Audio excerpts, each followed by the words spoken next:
Salam sejahtera Malaysia, selamat datang ke channel Fels Lifestyle. Terima kasih kerana terus setia dan terus bersama di dalam channel ini. Tuan-tuan dan puan, benarkah pembangkang kini dalam ketakutan? Atau sebenarnya mereka cuba nak mengalihkan perhatian penyokong dan netizen?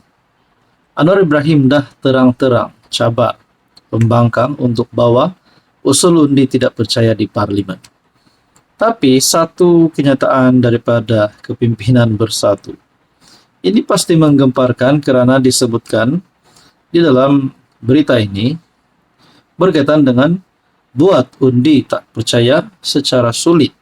Esok dapat PM baharu, kata Tun Faisal. Saya tertanya-tanya, adakah mereka ini sudah mempunyai jumlah yang dah cukup? Okey, sebelum saya teruskan, saya nak perkenalkan kepada anda produk terapi imun molekul imun yang paling bagus, yang paling baik. Produk ini adalah untuk meningkatkan, mendidik dan juga menyeimbangkan sistem imun badan kita sehingga mampu melawan pelbagai jenis penyakit daripada dalam. Kerana bila sistem imun badan lemah, bila sistem imun badan kita bercelaru, banyak penyakit yang boleh masuk ke dalam badan kita. So, kepada anda di luar sana yang sedang mengalami pelbagai jenis penyakit, anda boleh menghubungi saya akan bantu anda, kita boleh cerita. Tuan-tuan dan puan, Tun Faisal dalam satu kenyataan, buat undi tak percaya secara sulit, esok dapat PM baharu. Kenyataan ini menimbulkan tanda tanya ramai orang. Ketua Penerangan Parti Pribumi Bersatu Malaysia Bersatu, Datuk Tun Faisal Ismail Aziz, mencabar supaya usul undi tidak percaya terhadap PM Datuk Seri Anwar Ibrahim dibuat secara sulit dan bebas daripada sekatan terhadap whip pembangkang. Namun, dakwa beliau, Anwar tidak akan berani membenarkan usul sedemikian kerana menyedari kemungkinan akan hilang jawatan PM dan kerajaan perpaduan akan tumbang. Sebelum saya teruskan, adakah anda bersetuju dengan kenyataan daripada Tun Faisal? Tuan-tuan dan puan, saya rasa dah terang-terang pun Anwar cakap cabar pembangkang untuk membawa usul undi tidak percaya. Tapi di sini menurut Tun Faisal pula, Anwar tidak akan berani. Nah, ada yang lebih menarik saudara-saudara. Katanya, memandangkan terdapat dakwaan dari blok kerajaan sendiri, yang mana langkah Dubai yang dirancang sebelum ini mampu mengumpul 123 sokongan ahli parlimen untuk mencalonkan PM baharu. Dengar sekali lagi saudara-saudara, mencalonkan Perdana Menteri baharu daripada Perikatan Nasional. Memandangkan Anwar tidak mungkin berani mengadakan undian tidak percaya secara sulit dan bebas daripada sekatan whip, maka 26 Julai 2025, rakyat akan terus berhimpun dan mendesak Anwar turun dan meletakkan jawatan. Katanya menerusi laman sosial FB. Awal hari ini Anwar memberi amaran tegas. Sebarang cubaan mencabar prinsip pelembagaan persekutuan, termasuk usaha menjatuhkan kerajaan melalui kaedah yang tidak sah, adalah bertentangan dengan undang-undang dan tidak akan dikompromi. Sedangkan Anwar sebagai PM sudah membuat pengakuan, sudah membuat kenyataan. Kalau mengikut sistem, mengikut medium yang sah, kalau beliau memang sudah tidak ada kepercayaan, beliau akan undur, beliau sendiri akan turun. Tapi kalau sekadar cakap-cakap saja, kenapa nak turun Anwar pula? Nah, tuan-tuan dan puan, yang menjadi kenyataan, menjadi persoalan paling utama adalah, betulkah ada 123 MP yang menyokong Muhyiddin jadi Perdana Menteri?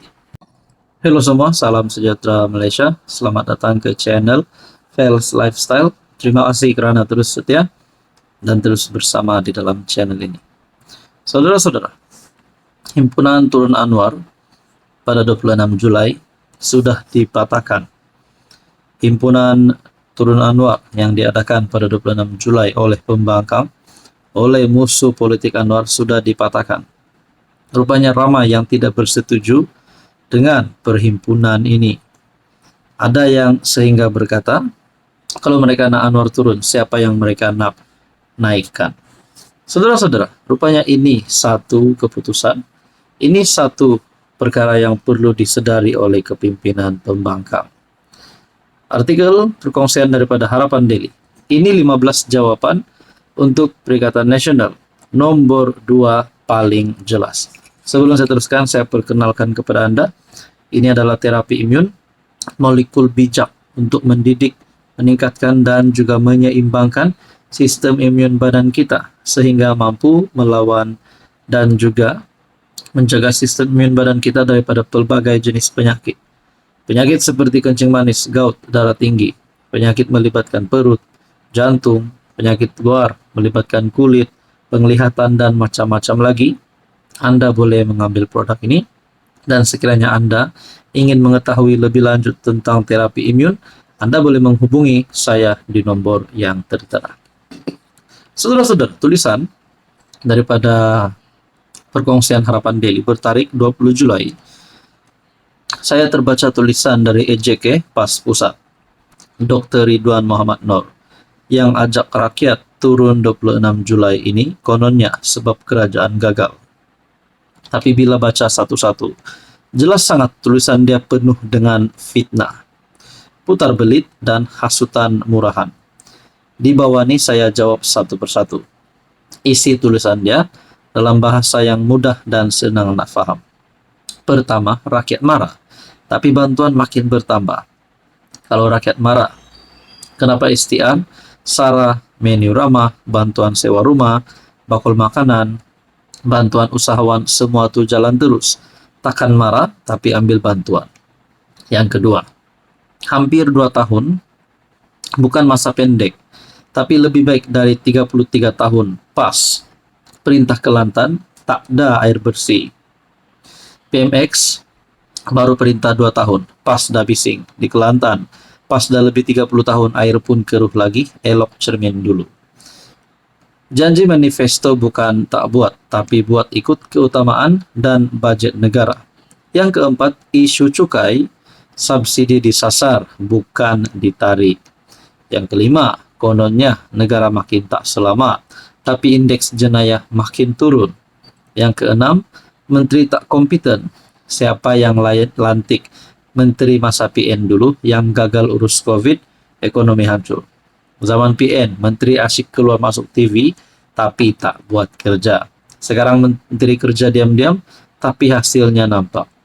Ketujuh, hutang negara tinggi, sebab hutang zaman PN naik mendadak. Zaman Muhyiddin dan Ismail Sabri, hutang negara melonjak. Sekarang, kerajaan cuba stabilkan fiskal negara, bukan tambah beban. Himpunan 26 Julai.